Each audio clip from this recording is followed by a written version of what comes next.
Hey everyone, what is up? Welcome back to my channel. Today I'm going to be showing you how to make a classical mojito.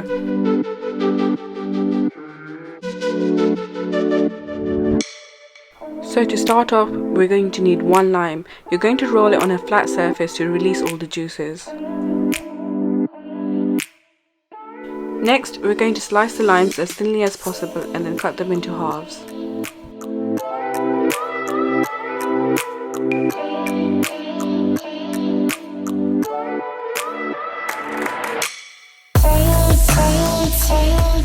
I've grabbed myself a mason jar where I'm going to add all the lime pieces and 10 to 12 mint leaves, followed by a tablespoon of sugar.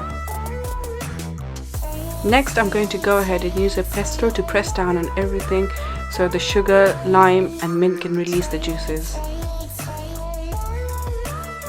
Once that's looking a little mushed together, you're going to grab some ice and fill the glass up to the top. I'm going to fill the glass halfway up with some Sprite, or you can use 7-Up if you like, and the remaining half I'm going to fill up with soda water. Don't worry if you can't find soda water, you can use Sprite on its own as well. Soda water just makes everything a little bit more fizzier. Give everything a good stir and there you have it, your perfect mojito. If you like this recipe, give this video a thumbs up and don't forget to subscribe to my channel and follow me on my social media pages. Till the next time, see you later.